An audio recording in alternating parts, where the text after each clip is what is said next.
How to create a reusable fade-in animation component in React with GSAP. If you haven't heard about or used GSAP, you're missing out. GSAP is an animation library for components and elements. Their homepage shows a lot of awesome animations you can make with the tool. GSAP has a lot of configurations, and there's no one right way to achieve one type of animation. So we'll be looking at one way, opinionated, of creating a fade-in animation when a component loads. This article won't be going into detail about how to use GSAP. Their documentation is the go-to resource if you want an in-depth guide to learn the tool.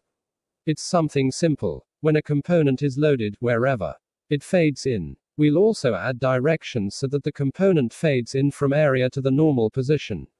First, you must have a React project set up. Create React app is there for you if you need to quickly set one up for this project. To install GSAP, enter the following command in your terminal, with the current directory being your React project directory. Wrapper element, used to specify what the component would be. It has a default of div. This is better than creating an extra DOM node to wrap the component we want to animate. Userif GSAP. We need this to know what to trigger animations for. With this, we can refer to our component in the DOM. Effect. Without this, GSAP will trigger animations with a null reference, userif null. We have to ensure the component is mounted already. Hence this hook. Children, this will be what's found between less than fade-in animation greater than and less than fade-in animation greater than. Could be text, or even a group of elements. Props, to extend reusability. This is necessary so that the components can apply other props like class name and style.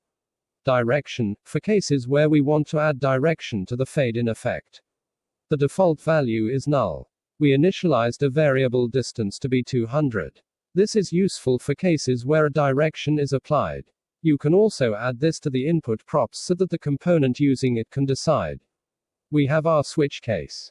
This is to determine the direction of the fade-in, with the default case for cases where the direction is not specified. Then GSAP. This is exposed from GSAP to animate our component. There's to, from to and more you can find in the docs. GSAP, from in our case refers to the initial state of the component before the final one, set in the component's style sheet. We target the current element of the ref, apply a duration of 1 second, and apply the animation options.